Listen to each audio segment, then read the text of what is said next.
주의 예배를 드리는 모든 성도에게 하나님의 은혜와 사랑이 충만하시기를 주의 이름으로 축원합니다. 오늘 우리에게 주신 하나님 말씀은 에베소서 6장 12절로 18절 말씀입니다. 우리의 씨름은 혈과 육을 상대하는 것이 아니요 통치자들과 권세들과 이 어둠의 세상 주관자들과 하늘에 있는 악의 영들을 상대함이라. 그러므로 하나님의 전신갑주를 취하라. 이는 악한 날에 너희가 능히 대적하고 모든 일을 행한 후에 서기 위함이라. 그런즉 서서 진리로 너희 허리띠를 띠고 의의 호심경을 붙이고 평안의 복음이 준비한 것으로 신을 신고 모든 것 위에 믿음의 방패를 가지고 이로써 능히 악한 자의 모든 불화살을 소멸하고 구원의 투구와 성령의 검, 곧 하나님의 말씀을 가지라. 모든 기도와 간구를 하되 항상 성령 안에서 기도하고 이를 위하여 깨어 구하기를 항상 힘쓰며 여러 성도를 위하여 구하라. 아멘. 오늘 말씀은 전신갑주를 입으라 하는 말씀의 제목으로 하는 말씀 나누겠습니다.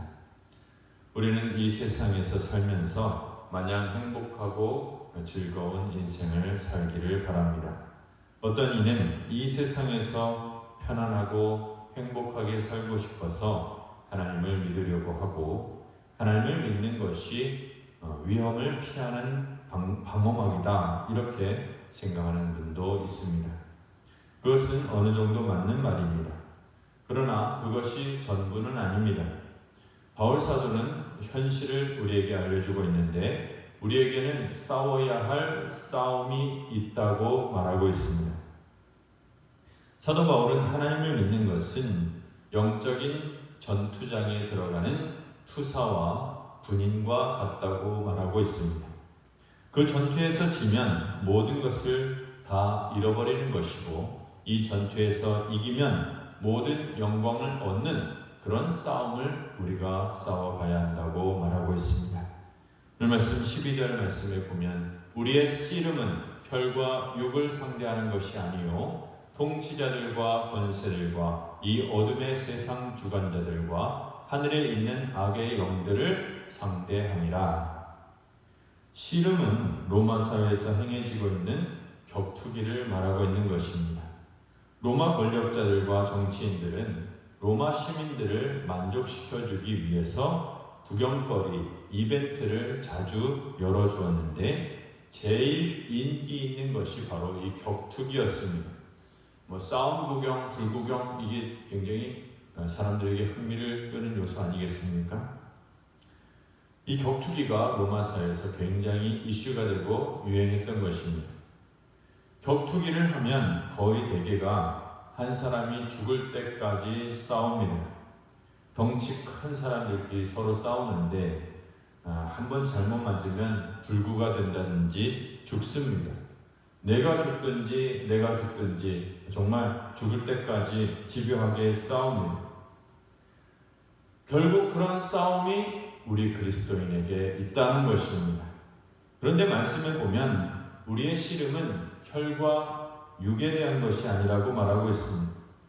다시 말해 우리의 싸움은 사람이 아니라는 겁니다. 사람이 대상이 되는 싸움이 아니라는 것입니다. 우리를 괴롭히고 못살게 굴고 우리를 공격하고 우리를 시험하고 우리의 물건을 빼앗고 우리의 자리를 빼앗고 우리의 기회를 빼앗는 것은 사람인데 그 사람은 하수인에 불과하다고 말하고 있는 것입니다. 눈에 보이지 않는 마귀가 세력을 부려서 다 조정하고 있는 것입니다.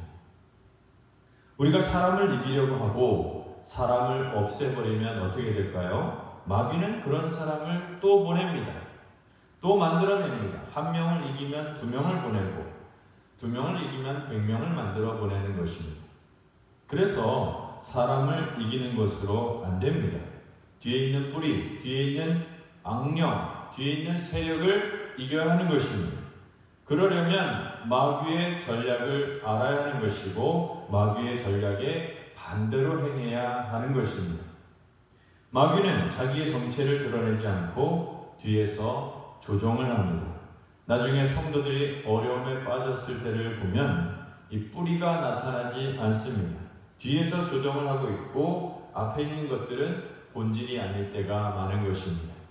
그래서 13절 말씀에 그러므로 하나님의 전신갑주를 취하라. 이는 악한 날에 너희가 능히 대적하고 모든 일을 행한 후에 서기 위함이라.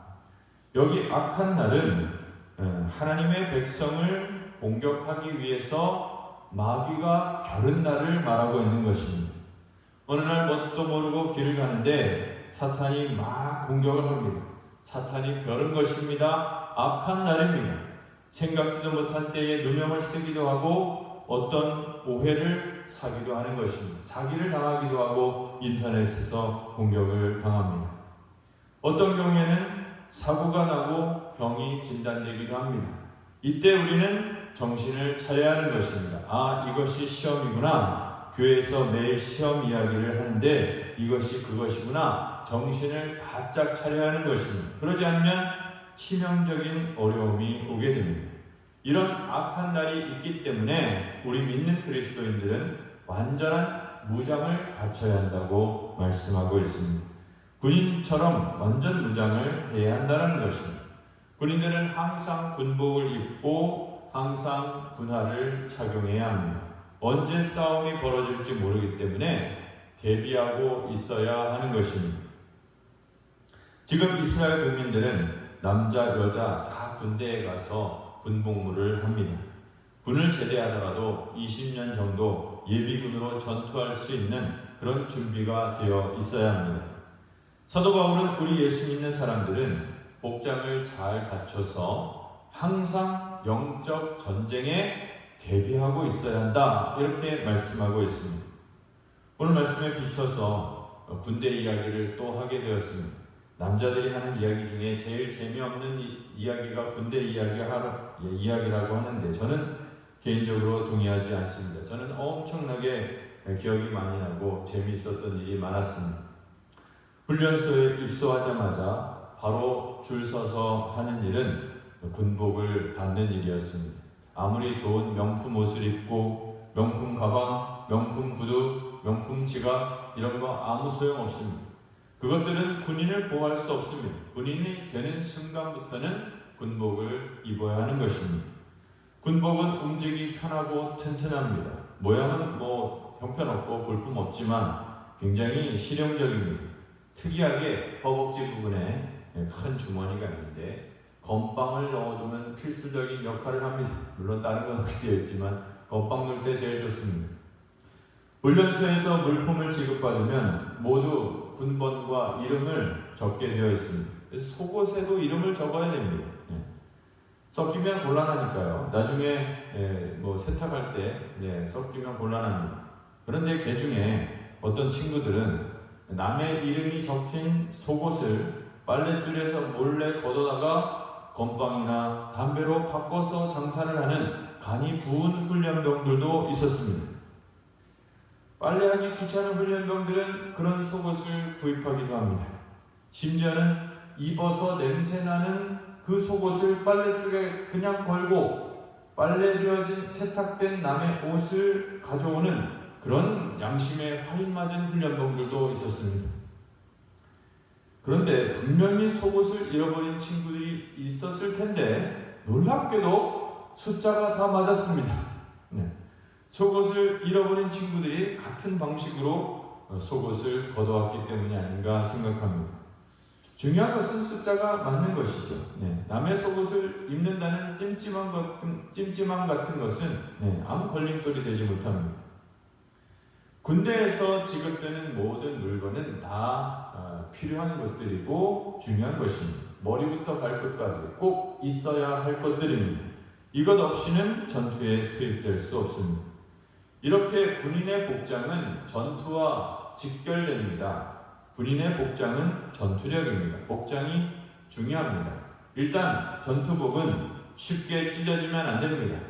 뒹굴고 포복하고 철조망을 통과해야 되기 때문에 군복은 쉽게 찢어져서는 안 됩니다. 굉장히 튼튼해야 됩니다. 그리고 적군과 아군을 구별할 수 있어야 됩니다. 변색이 되면 큰일 납니다. 알몸으로 전쟁하지 못합니다. 그래서 예수 믿는 사람들은 이 군복을 입어야 됩니다. 알몸으로 돌아다녀서는 안 됩니다. 예수 안 믿는 사람처럼 알몸으로 돌아다녀서는 안 되는 것입니다. 나는 예수님을 믿는 사람이다 이렇게 생각하고 다짐하고 살아가는 것, 이것이 군복을 입는 것입니다. 그리고 중요한 것이 군화입니다. 신발을 신고 산과 들판, 사막을 돌아다녀야 되기 때문에 군화가 매우 중요합니다. 신발이 떨어지면 맨발로 돌아다녀야 되는데 맨발로는 이길 수 없습니다. 그리고 머리에는 투구를 써야 됩니다. 철모는 꼭 써야 됩니다. 머리에 총을 맞으면 안 되니까요. 허리에 차는 띠도 굉장히 중요한데 수통도 메고 칼도 메고 수류탄, 총알 다 붙들어서 메고 다녀야 됩니다. 또 칼은 공격무기로서 매우 중요합니다. 로마인들은 이 짧은 칼을 개발했는데 전쟁에서 아주 유용하고 효과적이었습니다. 다른 야만인들, 게르만족들 이런 사람들의 칼은 엄청나게 크긴 했는데 한번 휘두르고 나면 자기 몸도 휘청이면서 휘둘리기 때문에 막상 전투에서 붙어보니 짧은 칼이 굉장히 효과적이었던 것입니다. 그래서 로마인들이 많은 승리를 거둔 이유는 이 칼의 능력에 있었습니다. 사도 바울은 우리가 항상 무장되어 있어야 한다고 말씀하고 있습니다. 우리의 무장을 로마 군인들의 복장과 연결시켜서 말하고 있는 것입니다.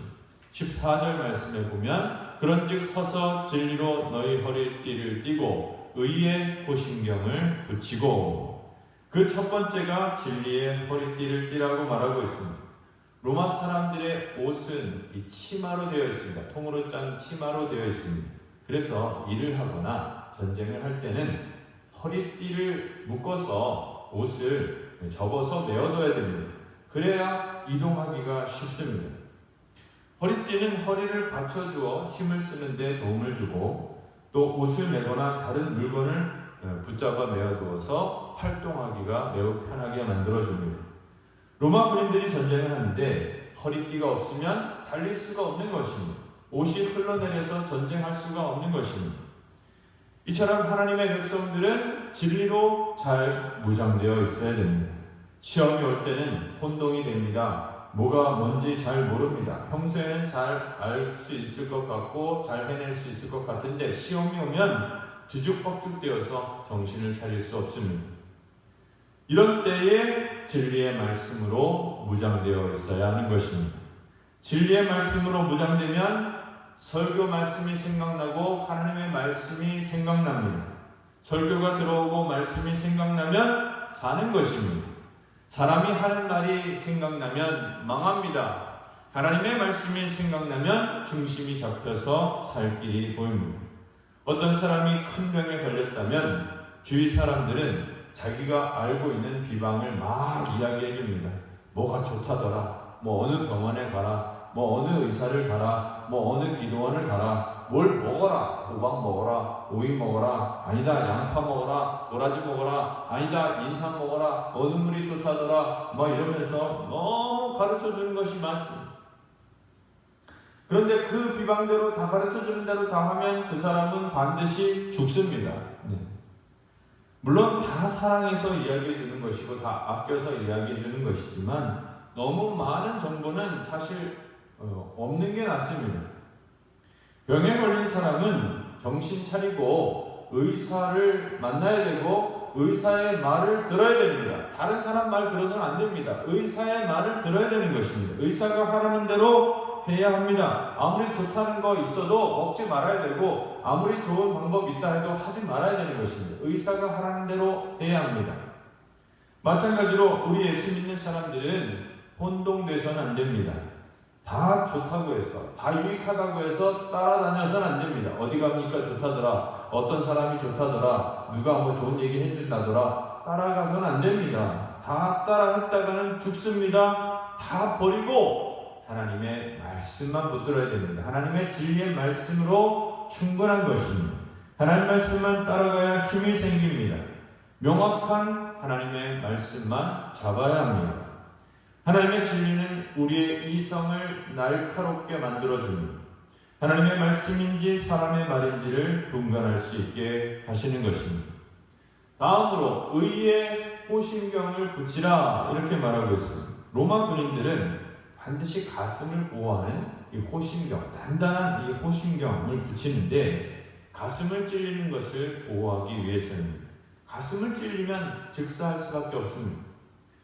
그런데 오늘 이 시대는 가슴을 많이 찔립니다. 오늘 그리스도인들은 가슴을 너무 많이 찔립니다. 세상 사람들이 하는 말에 가슴을 찔려서 피를 철철 흘리면서 교회에 오는 사람들이 많습니다. 가슴이 찔리면 우울증이 옵니다. 대인기피증이 옵니다. 공황장애가 옵니다. 너무 가슴이 아픕니다. 가슴이 찔리면 낫기 어렵고 오래갑니다. 그래서 의의 호심경을 붙이라는 것은 하나님이 주신 은혜로 가슴을 가득 채우라는 것입니다. 머리로 지키지만 가슴을 찔리면 소용이 없습니다.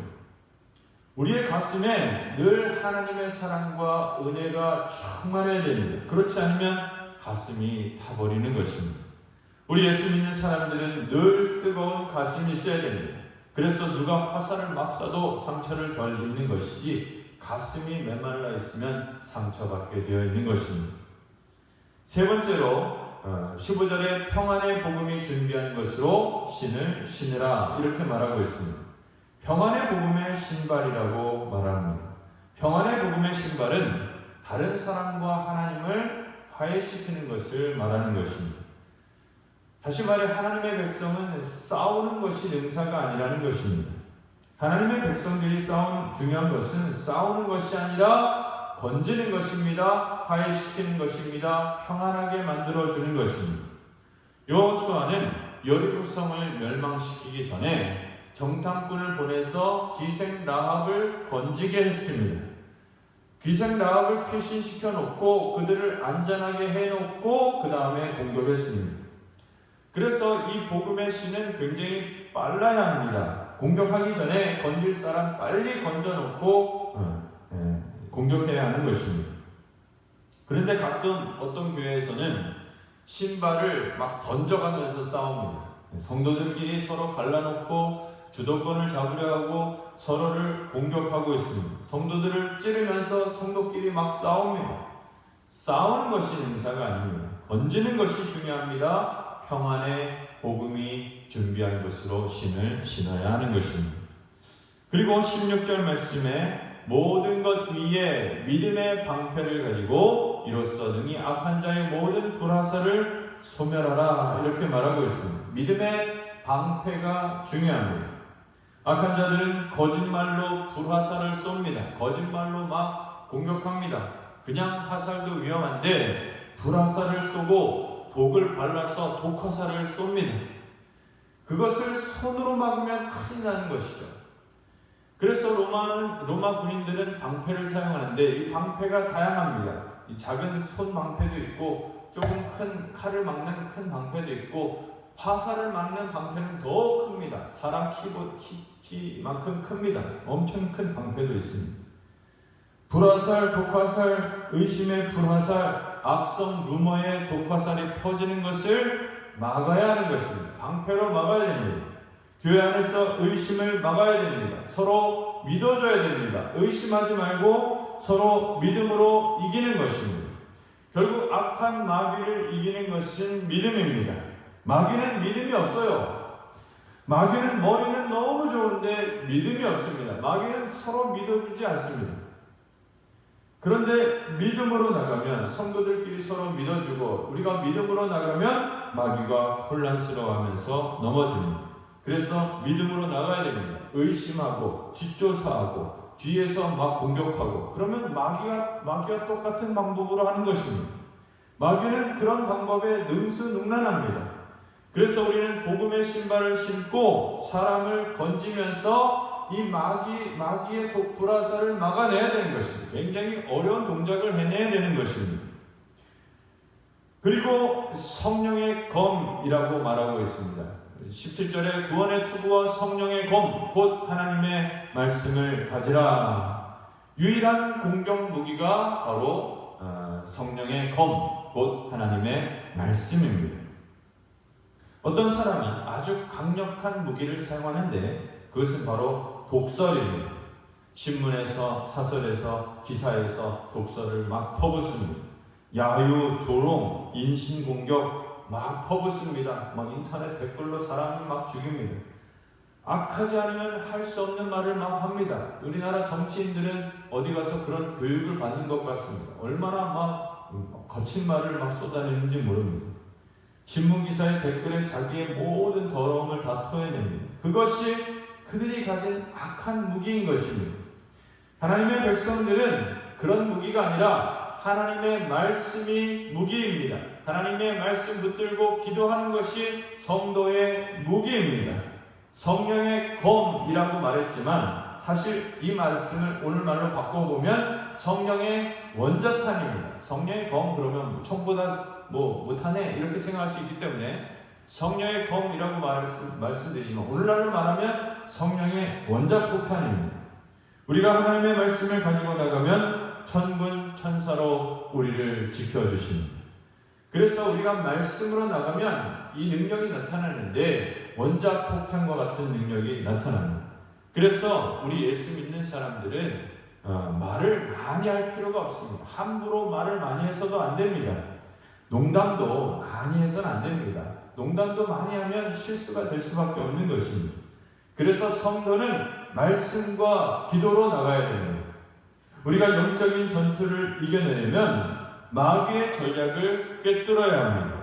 마귀는 거짓말과 속임수로 하기 때문에 우리는 거기에 대항해서 하나님의 말씀과 기도로 나가야 하는 것입니다. 예수님 말씀하셨습니다. 기도 외에는 이런 유가 나갈 수가 없다고 하셨습니다. 어설프게 인간적인 방법으로 나가면 당합니다. 복잡하게 꼬이면 꼬일수록 더 정당하게 하나님의 말씀으로 더 나가야 됩니다. 계속 하나님의 말씀으로 나가야 됩니다. 계속 기도해야 하는 것입니다. 말씀과 기도로 부흥을 일으켜야 됩니다. 그러면 악한 영들이 힘을 잃어버리게 됩니다. 결국에는 이 세상에서 사탄과의 싸움이 있는데 그 싸움은 결국 머리 싸움입니다. 하나님 앞에서 믿음으로 기도하고 말씀을 붙들면 하나님께서 지혜를 주십니다. 하나님께서 영감을 주십니다. 사탄이 노리고 있는 목적이 뭔지, 사탄의 의도가 무엇인지를 깨닫게 해 주시는 것입니다. 우리가 말씀을 붙잡고 기도하면 우리에게 영감을 주시는데 이것을 바로 알 수 있게 해주시고 이길 수 있는 지혜를 주십니다. 이것을 믿음으로 밀고 나가면 우리는 반드시 승리할 수 있는 것입니다. 하나님의 전신갑주를 입으시기를 바랍니다. 우리 성도들의 말씀과 기도로 오늘 겪고 있는 모든 시험을 다 이기시고 하나님이 주신 축복을 끝까지 지키는 성도들이 되시기를 주의 이름으로 축원합니다. 기도하겠습니다. 우리를 능력으로 지키시고 보호하여 주시는 하나님 아버지, 우리를 사랑하시어 모든 축복을 허락하시니 감사드립니다. 그러나 마귀는 이것을 시기하고 미워하여 오늘도 수많은 덫을 놓아 우리가 넘어지고 깨지도록 우리를 노리고 공격하고 있습니다. 사랑의 하나님 아버지, 우리가 이런 올무에 걸려 넘어지지 않도록 능력을 주시옵소서. 교회 안에 항상 부흥의 불이 붙게 하여 주시옵소서. 예배 때마다 부흥의 역사를 일으키는 우리 교회가 되게 하여 주시옵소서. 성령 충만의 역사가 일어나게 하여 주시옵소서. 우리가 부르짖어 기도할 때 사탄의 공격은 약화되고 하나님의 역사가 일어날 줄로 믿습니다. 우리에게 지혜를 주시고 기회를 주셔서 반드시 어려운 시험을 이길 수 있게 하시고 믿음으로 나가 늘 승리하는 성도가 되도록 인도하여 주시옵소서. 우리가 오늘 이 영적인 전투에서 물러남이 없도록 우리에게 믿음을 더하여 주시옵소서. 영적인 무장에 소홀함이 없도록 부지런히 무장하는 성도가 되어서 악한 마귀를 다 이기고 승리할 수 있게 하여 주시옵소서. 우리 믿음의 가정을 지켜주시기를 바라옵고 우리 구주 예수 그리스도의 이름 받들어 간절히 기도하옵나이다. 아멘.